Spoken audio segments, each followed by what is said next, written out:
शाही किला लाहौर। इस सामने जो है ना ये अल्लामा इकबाल का मज़ार है।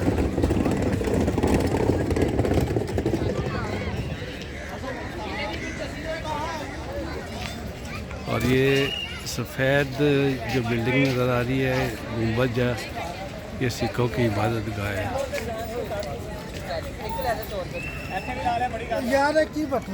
ये बादशाही मस्जिद का एग्जिट है, यानी यहाँ से लोग बाहर आते हैं। तो आपको यहाँ जो है ना शूज़ वगैरह उतारने होंगे अंदर जाने के लिए।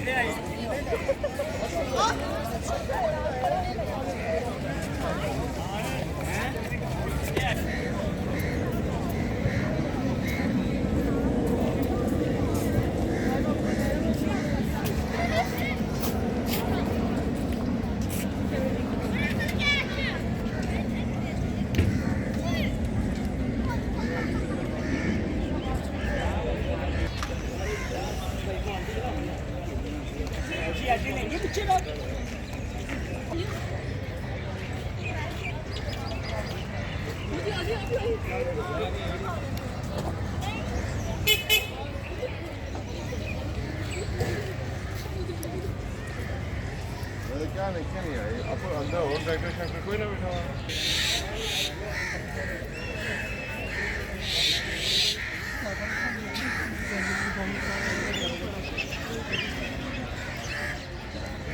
मैं पता कर लेंगे।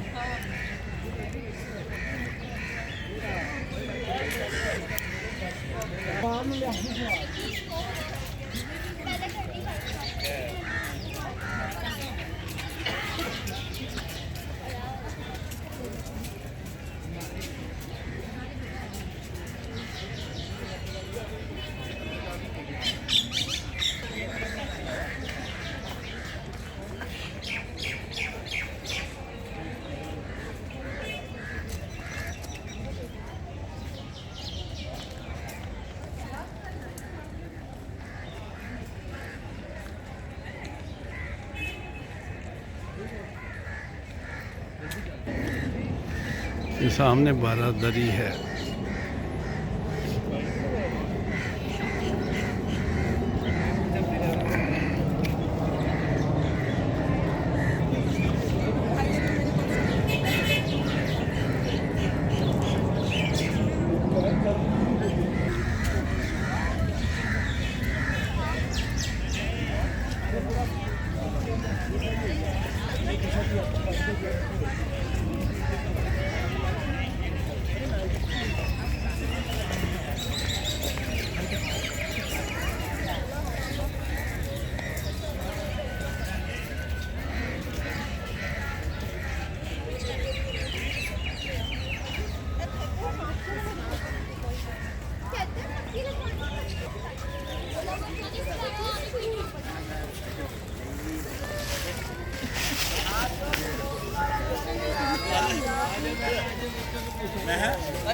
पैसे खर्चो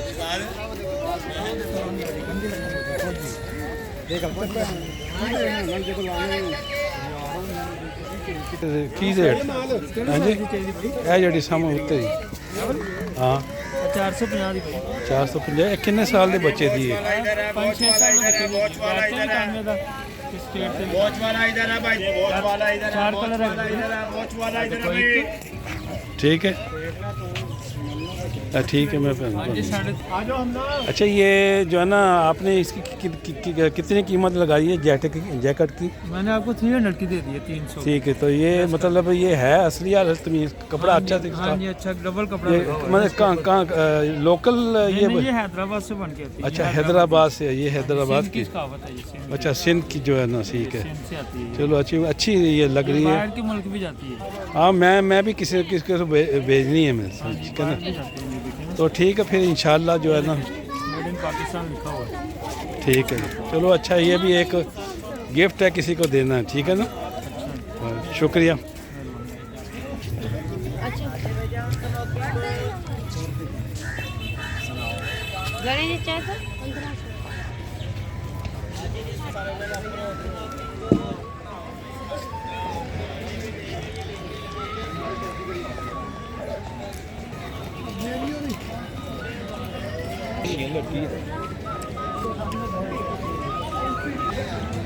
आया बे कुल्फी खोया दे मलाई वाली इलायची वाली बादाम वाली खोया मलाई खोया मलाई खोया ये सामने किले का दरवाज़ा है, अभी टिकट भी लेनी है।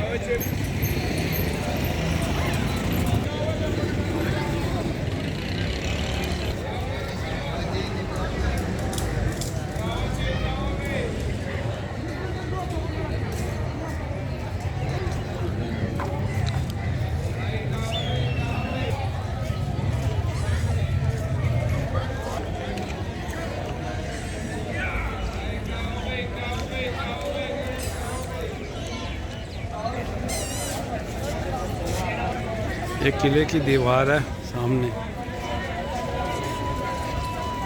और नांड की भाई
साहब गाड़ी पे गाड़ी तो नहीं मैं